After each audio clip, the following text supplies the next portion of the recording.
All Hit Radio.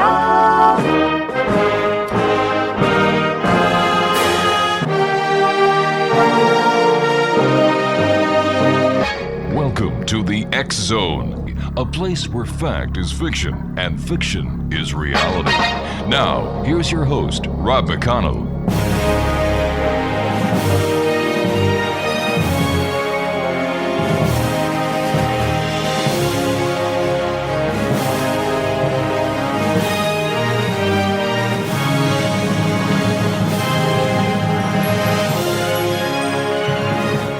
Could or should a city secede from America? How far are you willing to go to change a broken nation?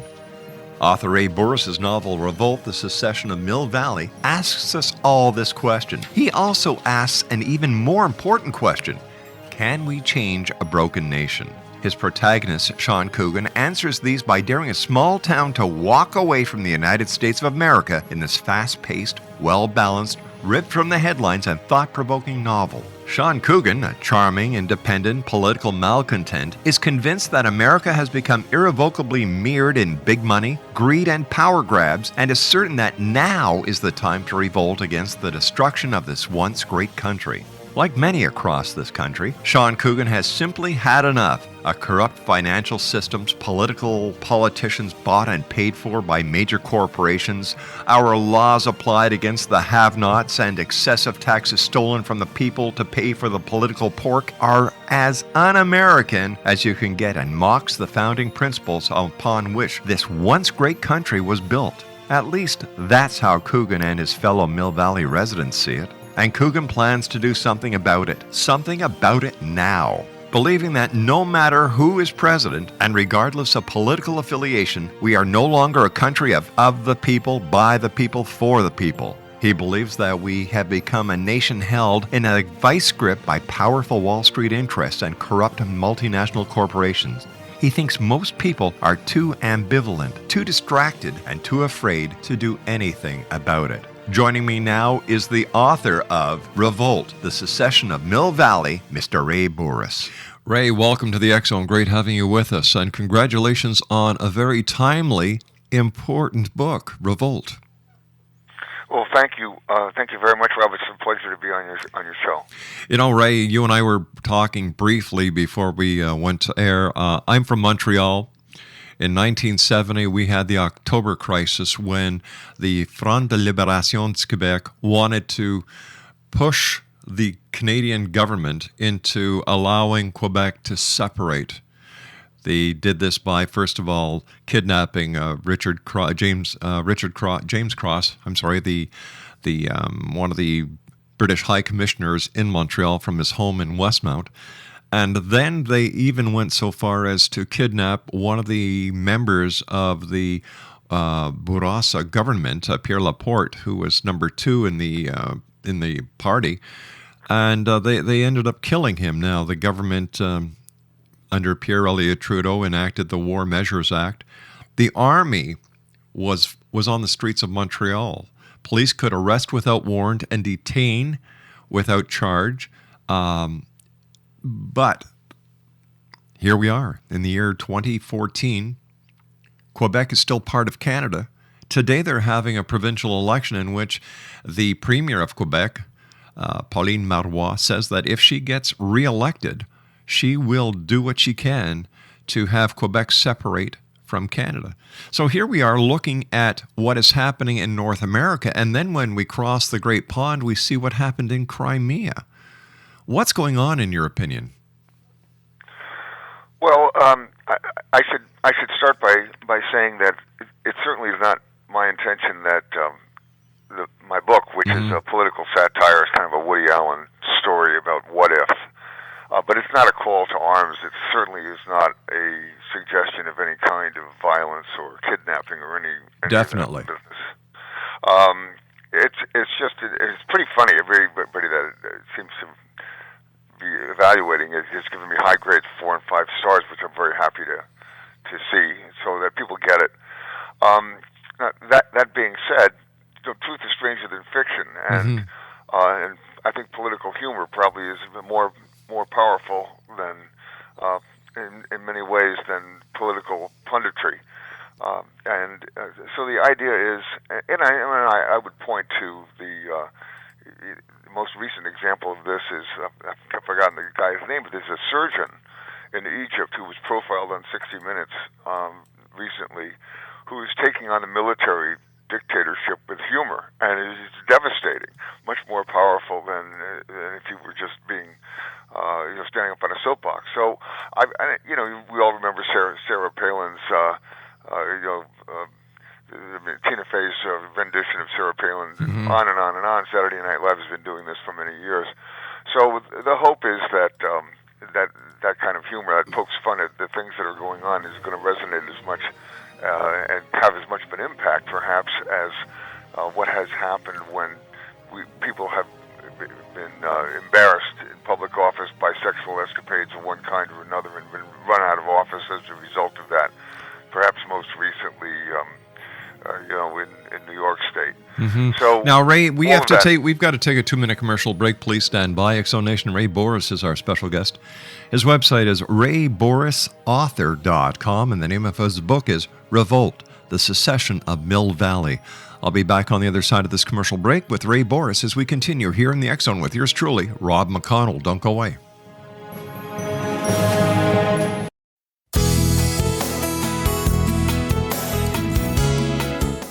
With each new extreme weather event or terrorist act, it becomes increasingly obvious that we live in uncertain and challenging times. We all buy car insurance. Why not collapse and catastrophe insurance?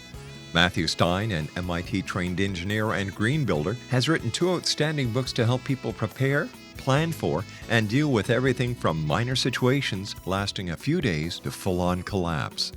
Matt's first book, When Technology Fails, is a manual for self-reliance, sustainable living, and surviving the long emergency. This massive book covers the gamut from first aid and emergency preparedness to alternative healing, renewable energy, primitive living skills, and 18th century technologies that could be critical to your comfort and survival in a long-lasting crisis.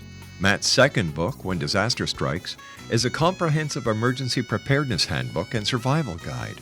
When Disaster Strikes is an essential item for every family's go bag. Both books are available at all usual sources. There's a wealth of totally free information posted at whentechfails.com, and author-signed copies may be purchased at mattstein.com. That's www.whentechfails.com and www.mattstein.com.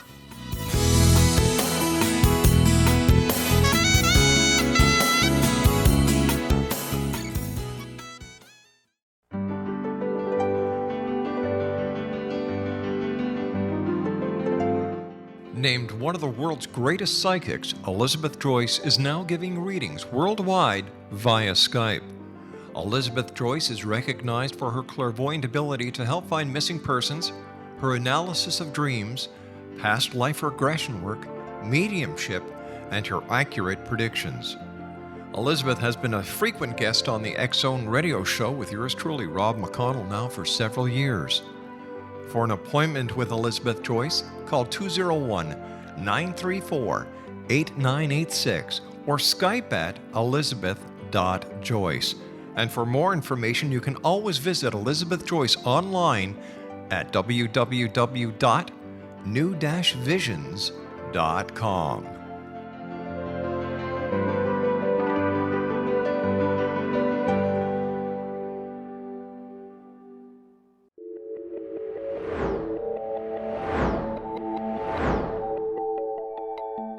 Do you have a dis-ease that you would like to alleviate through a natural means? Have you been contacted by angels, ghosts, or even extraterrestrials and want to validate these experiences? Or would you simply like to speak with someone who can help you find your life's purpose? I'm Dr. Joseph Mara, and I'm offering my services free of charge for first-time clients contacting me during the month of April. These free consultations include angel card readings, guided meditations, life coaching, and energy healing.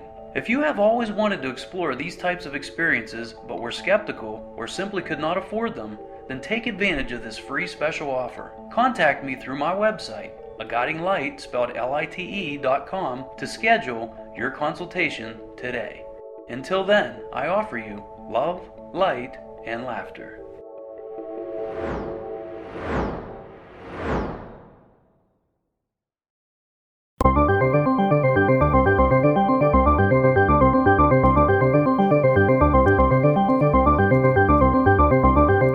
Welcome back, everyone. This is the X Zone. My name is Rob McConnell. We're coming to you from our broadcast center in Hamilton, Ontario, Canada. Worldwide toll-free, 1-800-610-7035. My email address is xzone@xzoneradiotv.com. On all social media networks and sites, X Zone Radio TV, and our website, www.xzoneradiotv.com. And don't forget, you can now listen to the X Zone radio show and many of our special experts worldwide by calling in 213-401-0080, and that's 24 hours a day, 7 days a week, 365 days of the year. So there we are. We've covered the entire gambit. Thanks to Corey Kay and his fine engineers at REL-MAR. They figured, hey, wait a minute, there's 40% of the world that doesn't have access to the internet or access to smartphones. How can we get those people to listen to the X Zone? Well, why don't we just create a telephone platform that we're going to call Radio by Telephone? And this way here, no matter if you have a regular cell phone or regular landline, you can listen to the X Zone. Corey Kay, thanks very much, buddy. My guest this hour is Ray Bourhis. His website is www.raybourhisauthor.com. That's RAYBOURHISAUTHOR.com. And he's the author of a very timely political satire entitled Revolt, the Secession of Mill Valley. And Ray, thanks very much for joining us. And what was your inspiration for writing this book? Well, I think it was frustration as much as it was inspiration, to tell you the truth. The problems that we're facing here have just grown and grown. The bottom line is money. And as a result of that, I mean, it cost a fortune to run for public office in the United States. If you want to run for Congress, you better have a bankroll of well over $1 million. Wow. If you're going to run for a higher office than that, then that's just the beginning. And that money does not come from selling Girl Scout cookies. I mean, it doesn't come from your friend next door and your neighbor that contributes, $100 to your campaign because he likes what you believe in.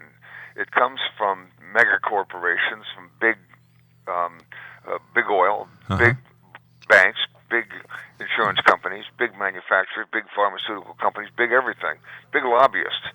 The same thing is true for laws that are written in Washington, D.C. Gone are the days of laws being written of, by, and for the people. Laws are written by the lobbyists, of, by, and for the billionaires. And the results of this have been really unacceptable. We have got a situation, for example, where special interests write their own regulations. So the regulations say what the regulations would say if you were an oil company wanting to build a pipeline, if you were a bank wanting to safeguard your position, if you were a Wall Street corporation wanting a bailout, it would look like you wrote it. For example, insurance regulations. A perfect example. Here we have something called ERISA preemption that basically eliminates all of your rights under protective state laws and substitutes federal law, which contains no protections whatsoever, because the federal government in the U.S. is not allowed to regulate insurance pursuant to the McCarran-Ferguson Act. So you've got state laws eliminated, federal laws non-existent, and insurance companies are given a license to steal. And they can get away with it. You can be bankrupted and you can't collect a dime for your losses as a result of ERISA preemption. So that's just one example. I mean, there are so many examples. You can't pick an industry without finding an example. So that's the first problem. The second problem is it results in a dysfunctional Congress. We see what's gone on there, and most people would say that what has happened in Washington with the gridlock and what have you is totally dysfunctional and ridiculous. So that's the second problem. But the third problem has to do with the Supreme Court rulings. The Supreme Court justices, of course, are selected by the politicians, and the current batch of appointees to the U.S. Supreme Court has decided, among other things, that corporations are people, that they have free speech rights, and that contributing money to politicians, legalized payoffs, is the equivalent of free speech because it buys you airtime. And therefore, you can't put a restriction on it because it's like restricting free speech. Unbelievable. It is unbelievable. Yeah. So basically, Sean Kogan is taking all of this in and says to himself, "Look, what are we going to do about this? Reform movements are a joke. You can't just have Ralph Nader or Ross Perot or somebody else start a reform movement, Occupy Wall Street or the Tea Party or whatever it happens to be, and wake up the next month and find out that everything is okay. So that's not going to work. So what do you do?" And out of frustration and in an effort to poke fun at the absurdity of what has evolved here, Kogan puts an initiative on the ballot in the small town of Mill Valley, California, for Mill Valley to secede from the Union. That's all in Chapter 1, and the rest of the book talks about what happens to poor Sean as a result of his efforts and what happens in the election. Let me ask you a question. You're an insurance lawyer. You deal with government, politics all the time. Can we actually change a broken nation?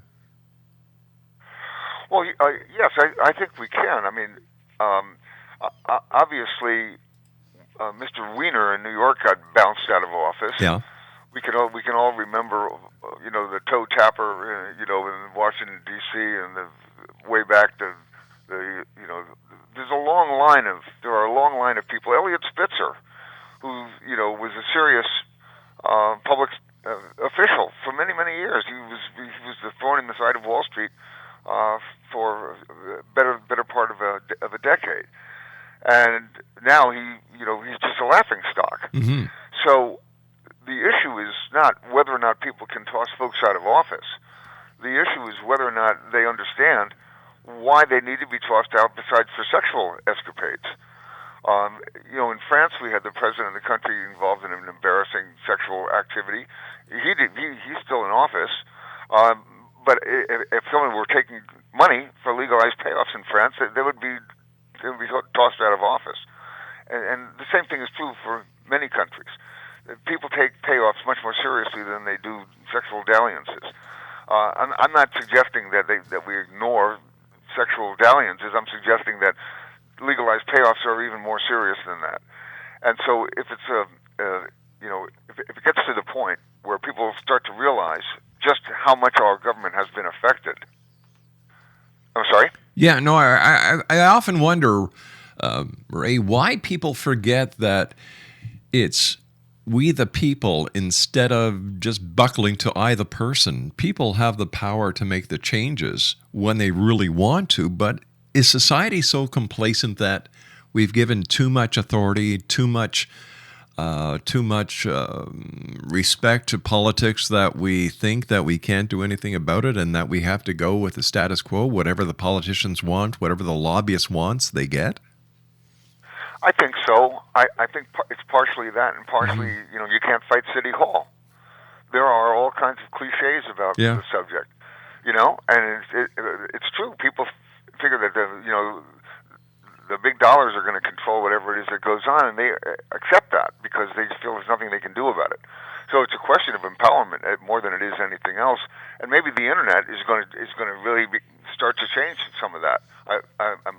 I'm hopeful that will be the case, because what is going on is not a closed question. We're not talking here about sub-issues like abortion right. I'm not suggesting that's not important, but you've got things like abortion right and gun control, and health care and things like that are sub-issues. The big issues, the really important issues, are who's in charge and why are they in charge and how much money did it take to put them there, and are they representative or not?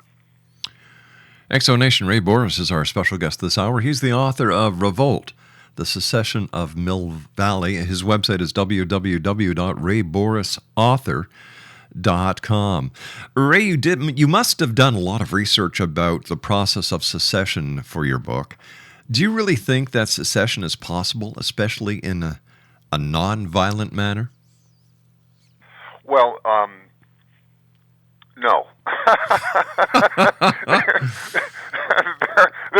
there goes 100,000 sales.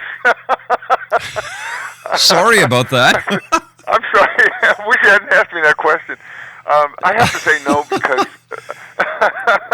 Well, it was nice having you on the show, Ray. Take care.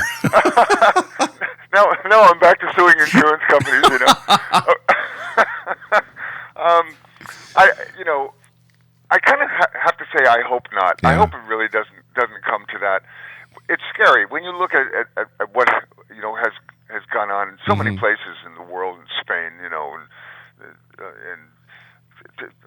what happened in the 1970s, as you pointed out, in Canada, and so on.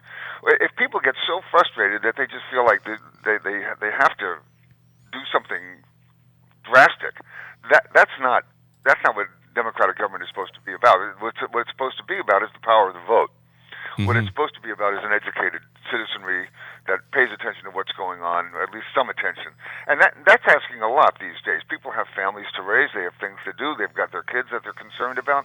They don't have time. Everybody's not, sitting around waiting to hear what I have to say about Revolt, unfortunately. And the reality is that unless something happens that's big, like a big scandal of one kind or another, people aren't paying that much attention. Yeah. So the trick here, it seems to me, is for people to just calmly understand that the unbelievable role of money in our political system is just totally unacceptable, because it's contrary to the best interest of government. It's just totally contrary to it. I mean, you may just as well. The U.S. Supreme Court has come out with this harebrained decision. And Anton Scalia, he fancies himself an intellectual, so who am I supposed to be calling him harebrained? But I think he's harebrained. That's all right. So that's the reality of it. Decides that it's okay for foreigners with money, regardless of where they got the money, by the way, to contribute to American elections, to buy American politicians. So you may as well have a campaign, buy yourself a politician, like buy yourself, a new coat or a puppet or whatever you want to buy, so he can vote or she can vote for your interest in whatever it is whatever it is that you want to do. And hello, that's crazy. It is crazy to say that somebody from another country can influence your election and buy themselves politicians. That is not a close question. And it is not a close question that a huge corporation, Chevron, is not a person. It is not. It doesn't have free speech rights. It shouldn't have free speech rights. It is a company. It is an institution. It is a gigantic power. It reminds me of the cartoon way back when. We've got to take our break here, Ray, so stand by. Yeah. It reminds me of the cartoon way back when, The Wizard of Id, and Sir Rodney is in front of the king, and the king says, "Rodney, do you know what the golden rule is?" And Sir Rodney says, "No." And the king says, "He who has the gold makes the rules." We'll be back on the other side of this commercial break with Ray Bourhis. Don't go away. Are you considering calling a psychic to read your situation? Then consider David Champion, a psychic medium for more than 20 years with thousands of readings under his belt. David Champion will make you feel comfortable. He has proven to be honest and accurate. He's a straight shooter. There's no guesswork. What he sees is what you get. While he is a medium, most of the calls focus on relationships, not only love, but work, school, neighbors, and more. Need help with finding a job and preparing for the interview? Are you dealing with people who are obstacles in your path? For more information, go to davidchampion.com, $1.50 per minute paid by credit card with a minimum of 30 minutes. For your reading with David Champion, call 1-877-702-8598. That's 1-877-702-8598.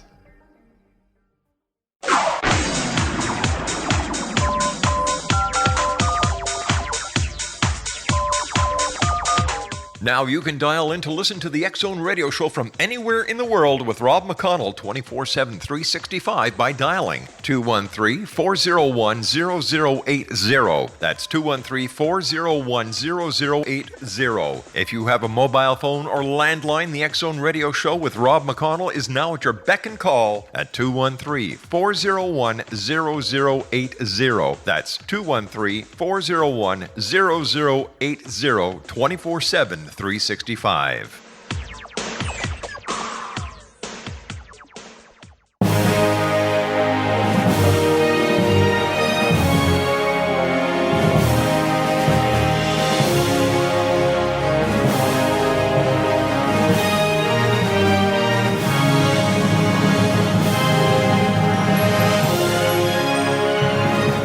Could or should a city secede from America? How far are you willing to go to change a broken nation?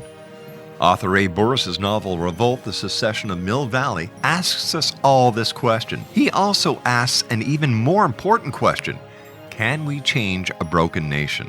His protagonist, Sean Coogan, answers these by daring a small town to walk away from the United States of America in this fast-paced, well-balanced, ripped from the headlines and thought-provoking novel. Sean Coogan, a charming, independent, political malcontent, is convinced that America has become irrevocably mired in big money, greed, and power grabs, and is certain that now is the time to revolt against the destruction of this once great country. Like many across this country, Sean Coogan has simply had enough. A corrupt financial systems, politicians bought and paid for by major corporations, our laws applied against the have-nots, and excessive taxes stolen from the people to pay for the political pork are as un-American as you can get and mocks the founding principles upon which this once great country was built. At least that's how Coogan and his fellow Mill Valley residents see it. And Coogan plans to do something about it now. Believing that no matter who is president, and regardless of political affiliation, we are no longer a country of the people, by the people, for the people. He believes that we have become a nation held in a vice grip by powerful Wall Street interests and corrupt multinational corporations. He thinks most people are too ambivalent, too distracted, and too afraid to do anything about it. Joining me now is the author of Revolt, The Secession of Mill Valley, Mr. Ray Bourhis. And Exonation Ray's website is www.raybourhisauthor.com. Ray, let me ask you a hypothetical question. Let's say that Mill Valley did secede. Who would govern it? Well, the idea, and I don't want to give away too much of the book, but what happens essentially is that as a result of events that unfold throughout the book, including the government taking action against Sean Coogan, planting drugs in his house and doing all kinds of things to destroy his credibility, and an embarrassing episode on a national talk show where the host sounds something like Bill O'Reilly. What happens is people get really upset at what has happened. It makes a lot of the things that Coogan has been warning about, and talking about, and complaining about real. And the political events unfold pursuant to both sides of that argument. There's also in which Coogan is representing his side of the argument, and there is a very articulate spokesperson for the basically the other side is arguing, you fix it, you don't destroy it. People still have the power, and all they have to do is reform the existing problems and get rid of them and improve things. And so there really is a debate that goes on throughout the entire book about yes or no and what the pros and what the cons are of actually just giving up. Seceding, vote to secede is a vote that we're giving up. We're giving up on the existing system. We don't believe we can do anything to change it. And the notion is, I think, what happens if enough communities start to say, we don't want to be a part of this, would be so embarrassing to the powers that be that it would grow as a movement and it couldn't be ignored. And so that's where the whole notion of a nonviolent approach to this problem comes from. You don't have to be picking up weapons and storming City Hall in order to be able to change things, because you can make such a mockery out of the existing system that people cannot really ignore the problems that you're talking about. Let me ask you this question: as an author and as a lawyer and as someone who's done considerable research into the governmental system in the United States, do you believe or do you think that our government will ever be honest and moral? Not for very long. I shouldn't be quoting somebody that I know so little about as I do about Saul Alinsky.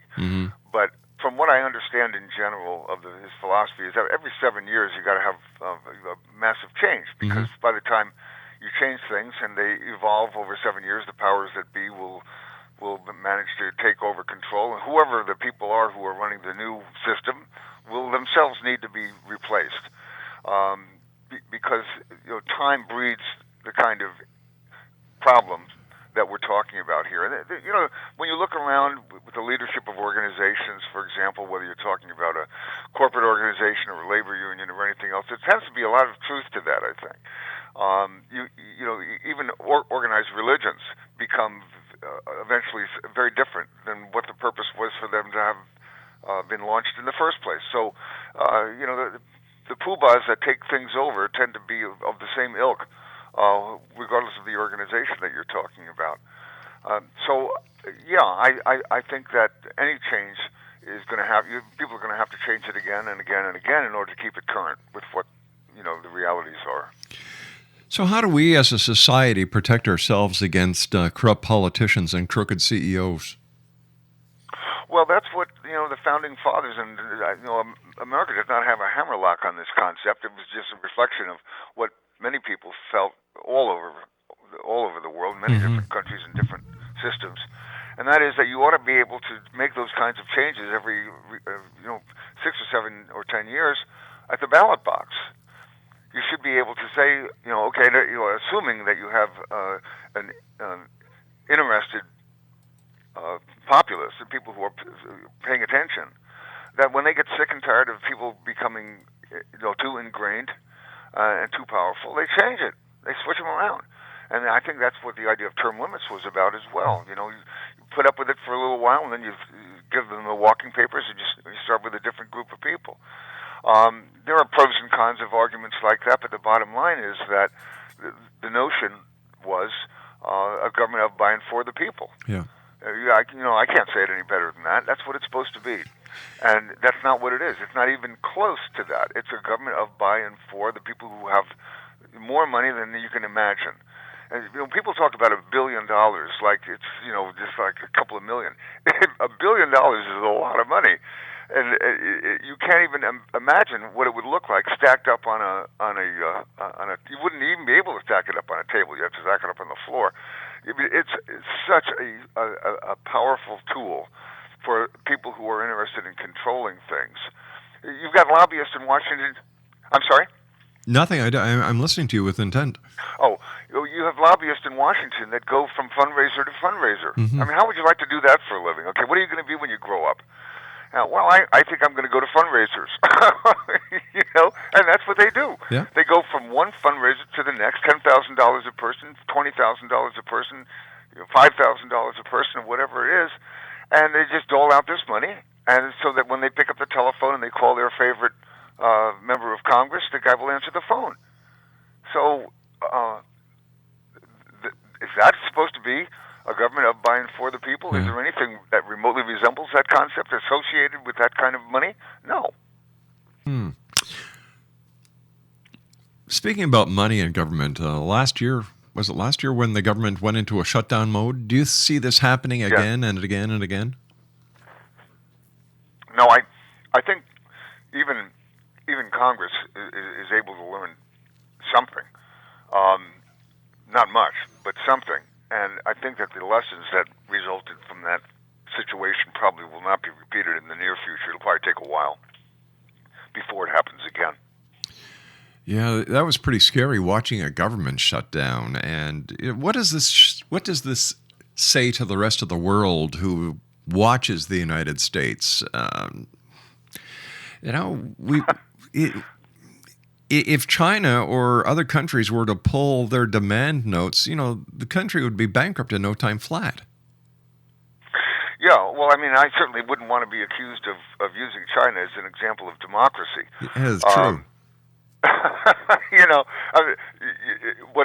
What the opponent of Sean Cogan says in the book is, show me a place that's better, and that's correct. Mm-hmm. There may be some places that are better in some ways and not as good in others, but China doesn't fall into that category in any way. The reality of the situation is that this is a worldwide problem, and the problem is that who's in charge and who's in control. And in some countries, it's the political elite, the people who have muscled their way into power and who have tanks to enforce it, way back with Tiananmen Square and running forward to the current situation over there. You know, whether it's China or whether it is Egypt, whether it is Saudi Arabia, where women have no rights at all. You know, until recently, most of them couldn't even drive a car. I mean, this is not a problem that is unique to the United States or unique to Canada or to Western Europe. And, you know, you asked earlier about, you know, secession movements of one kind or another. You have a situation where there are Indian reservations that are semi-autonomous in the United States, where you've got Liechtenstein sitting in the middle of Europe, which is autonomous. You've got islands in the South Pacific that are semi-autonomous, protectorates of one kind or another. So yeah, it's possible to do this, and you know, I suppose if on an experimental basis, you know, it could happen, but I wouldn't bet on that being the result. I would bet instead that people would get upset enough that they would start to say, you know, we've really got to vote on a group of new folks to make this system work. Do you think it's time to tear the system down and put it back together again? Because when the founding fathers wrote the Bill of Rights, society was no way the way it is today. I don't think that they could imagine how the country would have progressed in the time that it has since the writing. Do you think it's time that we take a serious look at tearing it down and starting it all over again? Well, I hesitate to use the phrase "tearing it down." I rather think of it as building it up. Okay. Making it more responsive. And, you know, people would say, yeah, well, you can't do that within the context of the current system. And that was what the whole argument in Revolt was about. And that's what the whole argument is with movements, whether they are successful movements such as the Civil Rights Movement. People, you know, a lot of people believed in the 60s, there's no way in the world that you were ever going to be able to talk people in the Deep South into adopting civil rights for blacks in the United States. That's an argument that went back many, many years, and I'm just reading a book by Doris Kearns Goodwin, Lincoln, and it is a 700-page magnum opus about the Lincoln administration. And there are some shocks in there for me about what Abraham Lincoln was like when he first took office versus how things changed by the time of the Emancipation Proclamation and the end of the Civil War. It was a complete flip. And society does change. Things do change. Things can happen as a result of the will of the people, if the will is strong enough and if people are upset enough. If they're not upset and they don't really pay attention and they don't care and they're going to go back to, you know, bread and circuses, then it's going to stay the same. It's going to get even worse. It gets worse all the time with money. I mean, the more money you have, the more money you can spend. The more money you spend, the more you buy yourself a politician. And it seems that everybody wants to buy a politician these days. Speaking about politicians, over the last couple of years, President Obama's ability to lead certainly has come into question. Syria is one point, and then we have the ongoing problems with Iran. Now we also have, taking the military out of Afghanistan and, you know, cutting the size of the military down.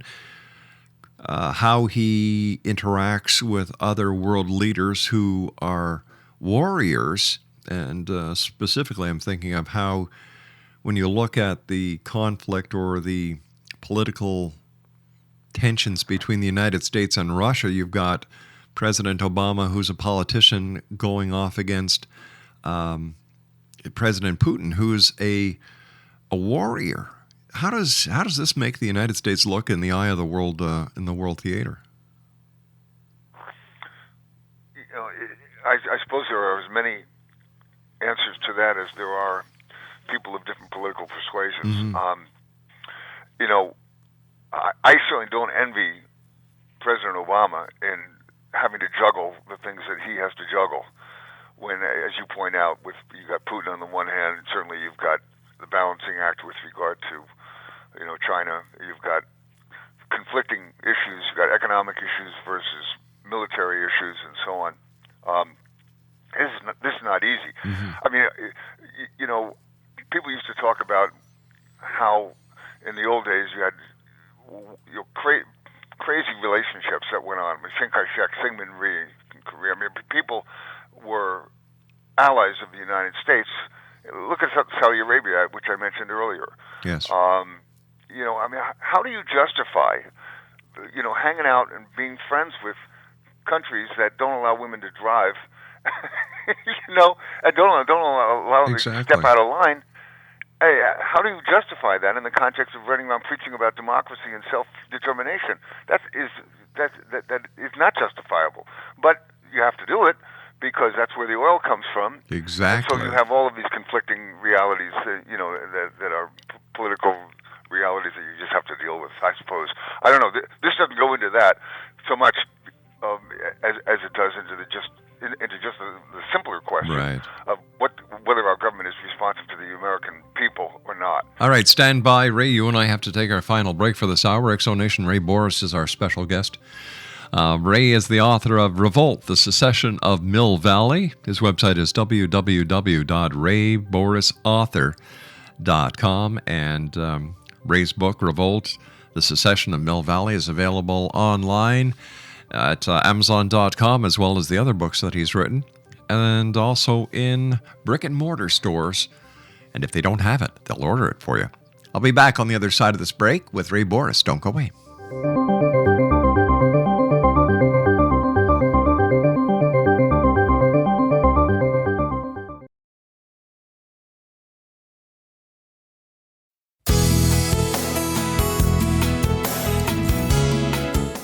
With each new extreme weather event or terrorist act, it becomes increasingly obvious that we live in uncertain and challenging times.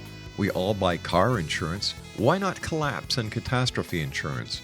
Matthew Stein, an MIT-trained engineer and green builder, has written 2 outstanding books to help people prepare, plan for, and deal with everything from minor situations lasting a few days to full-on collapse. Matt's first book, When Technology Fails, is a manual for self-reliance, sustainable living, and surviving the long emergency. This massive book covers the gamut from first aid and emergency preparedness to alternative healing, renewable energy, primitive living skills, and 18th century technologies that could be critical to your comfort and survival in a long-lasting crisis.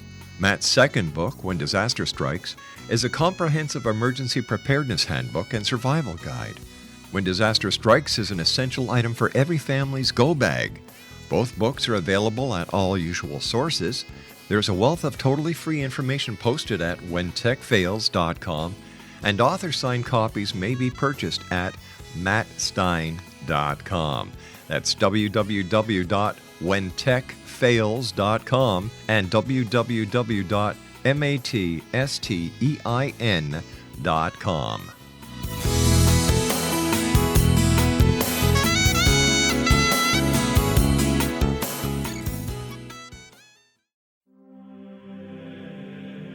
Rob McConnell here, presenting an overview for Nicholas Paul Jennings, author of a fascinating book, Amen.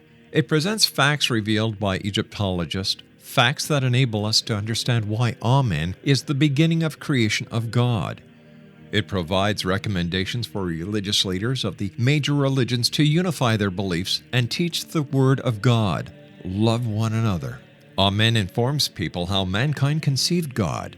It was the Egyptians that developed the concepts of a soul, a hereafter, and Son of God. And finally, after the worship of many gods, they conceived the belief in one universal God, the maker of all there is. For more information, visit www.futureofgodamen.com. That's www.futureofgodamen.com.